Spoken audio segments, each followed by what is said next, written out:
Hey guys, stock had 2 viewers while the big rooms have hundreds. This year the whatnot algorithm has changed. It's no longer about the items you sell, it's about the signals you send to the app. And today I'm showing you the 3-step strategy to jumpstart your room and get pushed to the For You feed. Okay, so the number one secret in this year is constant giveaways. The algorithm prioritizes rooms with high engagement. So run small, standard giveaways back to back, even if it's just $1 item or a sticker. This keeps givey goblins in the room, which spikes your viewer count. To the algorithm, a room with 30 people entering a giveaway looks hot, and it will start pushing your stream to actual buyers in the category feed. And also, today you don't have to pay for all your promotion. Use community boosts. This allows your viewers to pool their small contributors together to trigger a 15-minute surge in visibility.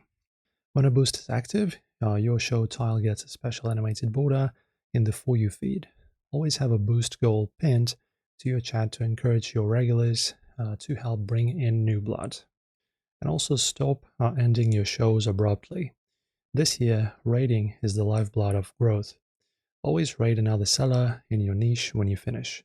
Better yet, join a raid train event. These are themed marathons where sellers raid each other in a specific order for 24 hours. Over 11 million buyers were moved through raids last year alone. It is the fastest way to borrow an audience and turn them into your own followers. And that's pretty much how you conquer the whatnot algorithm this year. If this growth guide helped you find your audience today, do not forget to subscribe.